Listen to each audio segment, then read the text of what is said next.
Hi, my name's Hannah, and today I want to talk to you about the unhealthy, addictive, and expensive habit of smoking cigarettes, and suggest some strategies that you can implement in your own life to help you quit. So you've decided to quit, and that's fantastic. And the first step towards quitting smoking is to set the same quit date. You want to make this usually around a month or so after you decided to quit. You don't want to make it too long, but you don't want to make it too short. You just want it to be manageable. At the same time, you want to tell people that you've decided to quit, that you're going to quit smoking. This not only increases social support, but it makes it more real. You might also want to make some posters to put around your house, just to reinforce and help to motivate you towards the goal of quitting smoking. It's important to know what's going on in our lives each time we smoke a cigarette. To find this out, we're going to conduct what's called a functional assessment, and we're going to record a baseline, which goes for about a week or so. You want to generate some sort of form or table where you can record certain information. So we want to know the time of each cigarette. We want to know where you were when you smoked. We want to know who was present, can be other people or just yourself. We want to know what you're feeling or what happened before you smoked. We want to know what you're feeling, what happened after you smoked, and any additional comments that you wish to include. You might notice during this baseline week that the amount of cigarettes that you smoke might go down. This is completely normal. It's called reactivity. But it's important that you continue going because the job isn't done yet. After you've conducted your functional assessment and recorded your baseline week, you might notice some trends. You might notice that you are more likely to smoke in certain situations, places, around other people, certain times. These are called antecedents, and they're people, object, places, events that precede a behaviour, in this case smoking. So you can actually play around with these antecedents to help you with quitting smoking. So for example, you might find that you're more likely to smoke in your car. You might want to remove ashtrays and cigarette lighters from your car. You might find you're more likely to smoke in your home at your back deck. You might want to do the same, remove ashtrays and cigarette lighters. But you might want to also, if possible, remove any furniture. This not only cuts that association between the environment and smoking, but it's also going to make it more difficult for you to smoke. You might find that you're more likely to smoke when you're bored, and this is common.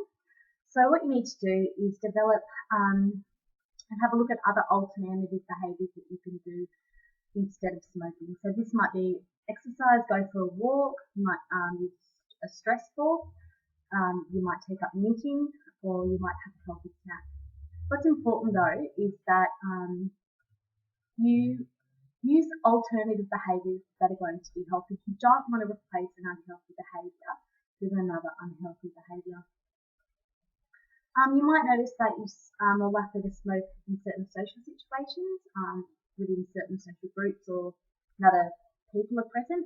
So what you want to do is you want to ask them not to ask you to go out for cigarettes with them. You want to ask them not to offer you cigarettes, and if you're close enough to them, you can ask them not to smoke around you.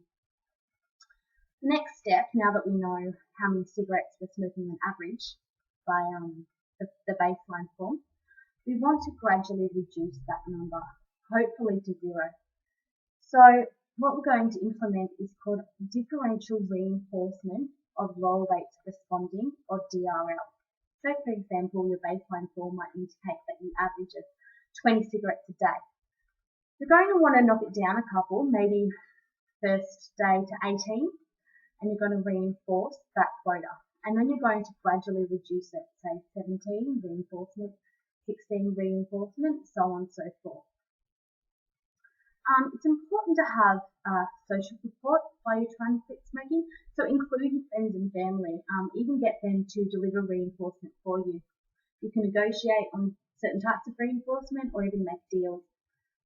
So for example, once you get to the quota of say 10 cigarettes, be any number, you might negotiate with a friend that if you smoke below say 10 cigarettes, that they have to cook you dinner.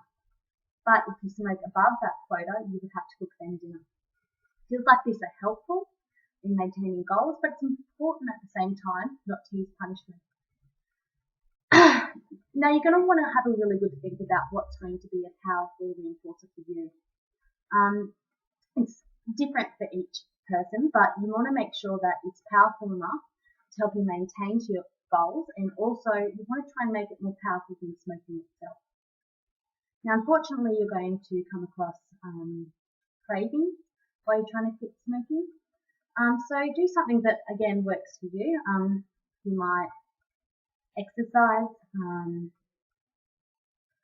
you might use stress balls, some people use nicotine replacement therapy, like patches or gum, whatever it is, you just want to make sure that it's accessible for when you need it. So once you've gotten to that 0 rate of smoking, and that's fantastic, you still want to reinforce yourself, but you don't want to reinforce yourself as much. Like, you want to gradually reduce the amount of reinforcement, because it's just not manageable or productive to be reinforced every day for the rest of your life just for not smoking. It's too much to ask from your friends, family, and even from yourself. So you want to gradually fade out that level of reinforcement to something more manageable. In a final word, don't beat yourself up if you lapse. Smoking is arguably one of the most difficult things that a person can do. But learn from your mistakes, move on, see what the triggers were, pick yourself up, and try again.